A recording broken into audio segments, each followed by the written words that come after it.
Floyd's Wish You Were Here album. Now, this album's on my brain because the stuntman Ronnie Rondell, the guy who was on the front cover of that album, doused in flames, shaking the hand of another guy on the album cover, died on August 12th. So recently he was a stuntman and most famously was on the cover of this particular album, Wish You Were Here.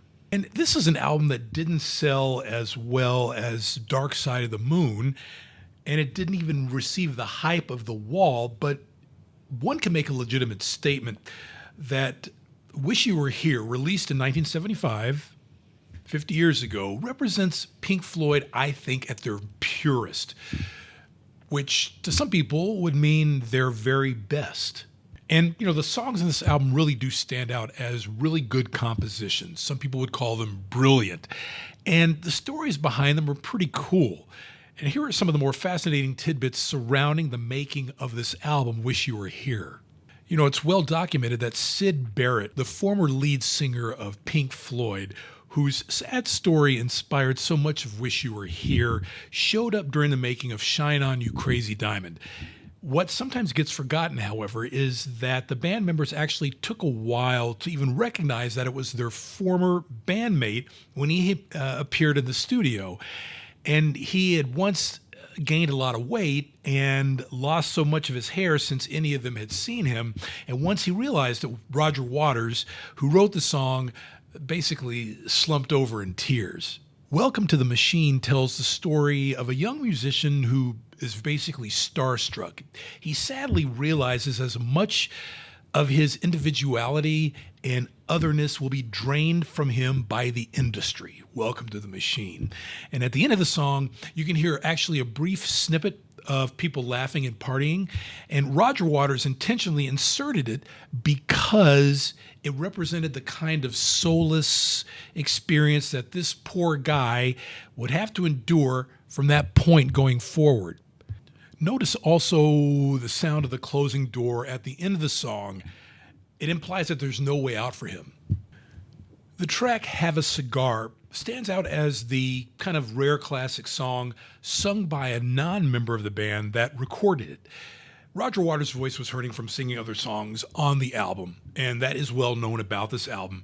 David Gilmour didn't like the tone of the lyrics. Roy Harper, a British solo artist and a friend of the band, did the honor. And along the way, he inhabits the guise of a music executive. He asks, "Oh, by the way, which one's Pink?" Indeed, confused press members had occasionally asked the band this actual question, and the writers actually believed that there was a man named Pink Floyd who had formed the group. Most people attach Syd Barrett to the meaning of Wish You Were Here. After all, the regret and sorrow that the band felt concerning his absence undergird the entire album. But Roger Waters admitted after the fact that this song, written first actually as a poem before Gilmour added the music, referred to the entire Floyd band at the time. And after the success of Dark Side, they lost much of the camaraderie that once characterized the group. And that condition worsened in the years after the release of the album, eventually leading to a big blow-up in the early 80s. The track Shine On You Crazy Diamond was such a mammoth track that Pink Floyd decided to break it up into huge sections that bookend the album beginning and end of Wish You Were Here. And after one more verse and chorus from Waters, the final part of the closing of the end section is primarily handled by the keyboardist Rick Wright. Wright's synthesizers on this track take a turn toward the more positive in the final moments of the song, as if imagining a happy fate for a man who inspired the album. He even plays a brief snippet of the Pink Floyd song See Emily Play. Barrett actually wrote that song for the band in its early days. So yeah, I think it's a very good album, and I won't even say underrated, because I think as the years have gone on, people have really realized, at least people outside of that Pink Floyd inner orbit, how solid this album is. The passing of the stuntman Ronnie Rondell, the guy in flames on the cover, just kind of made me think about it and research it a little bit more as well. So there you go. I guess I would call this kind of a line items.